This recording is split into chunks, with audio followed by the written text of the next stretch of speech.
बुद्ध का मैसेज एक वर्ड में कंडेंस किया जा सकता है, फ्रीडम।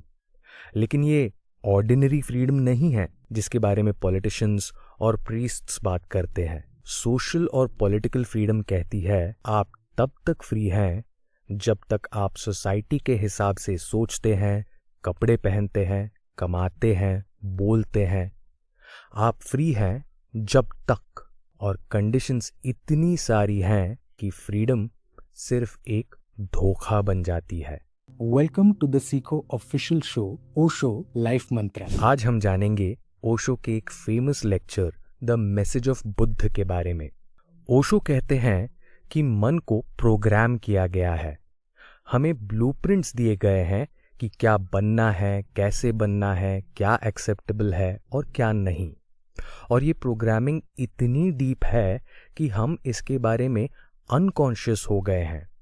हम सोचते हैं कि हम फ्रीडम से एक्ट कर रहे हैं, लेकिन हम डीपली डिसीव्ड हैं। फ्रीडम 3 तरह की हो सकती है।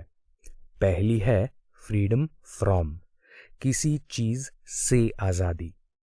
दूसरी है फ्रीडम फॉर, किसी चीज के लिए आजादी।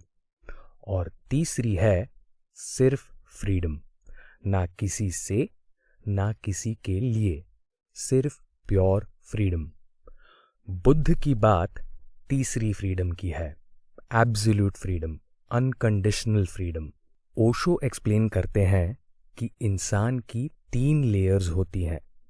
सबसे बाहर है कल्चर, सोसाइटी, कंडीशनिंग की लेयर। उसके अंदर है नेचर की लेयर, और सबसे अंदर कोर में है हमारा डिवाइन बीइंग।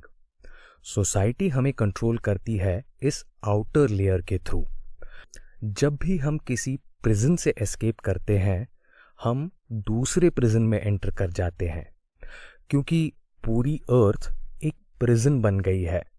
आप हिंदू से क्रिश्चियन बन सकते हैं या मुस्लिम से हिंदू, लेकिन आप सिर्फ प्रिजन चेंज कर रहे हैं, religious, political, social prisons. Osho के अकॉर्डिंग कॉन्शियंस सोसाइटी का एफर्ट है आपको कुछ अच्छा बनाने का, लेकिन कॉन्शियसनेस अलग है। ये आपके अंदर की सच्चाई को उभरने देती है। सोसाइटी हमें कॉन्शियंस देती है, बुद्ध हमें कॉन्शियसनेस देते हैं। ओशो कहते हैं आप फ्रीडम के साथ पैदा हुए हैं, प्रॉब्लम सिर्फ ये है कि आपके कंडीशनिंग ने इसे भूलने पर मजबूर किया है। लेयर अपॉन लेयर की कंडीशनिंग ने आपको एक पपेट बना दिया है, और स्ट्रिंग्स किसी और के हाथ में है। रियल फ्रीडम का मतलब है कि आप सेंटर्ड हो, रूटेड हो अपने नेचुरल एग्जिस्टेंशियल सेल्फ में। इसका बाहर से कोई लेना देना नहीं है। फ्रीडम फ्रॉम बाहर पर डिपेंड करती है, फ्रीडम फॉर भी बाहर पर डिपेंड करती है, लेकिन अल्टीमेट प्योर फ्रीडम को किसी एक्सटर्नल चीज पर डिपेंड नहीं होना चाहिए। अवेयरनेस ही फ्रीडम का रास्ता है। बुद्ध कहते थे अपने थॉट्स के प्योर प्रोसेस को वॉच करो, विटनेस करो। धीरे धीरे आप देखेंगे कि आप ना एंगर हैं, ना ग्रीड, ना हिंदू, ना मुस्लिम, ना क्रिश्चियन। धीरे धीरे आप रियलाइज करेंगे कि आप कोई भी थॉट नहीं है, आप माइंड भी नहीं है, आप एक प्योर विटनेस हैं। और प्योर विटनेसिंग का एक्सपीरियंस ही टोटल फ्रीडम का एक्सपीरियंस है। यही बुद्ध का मैसेज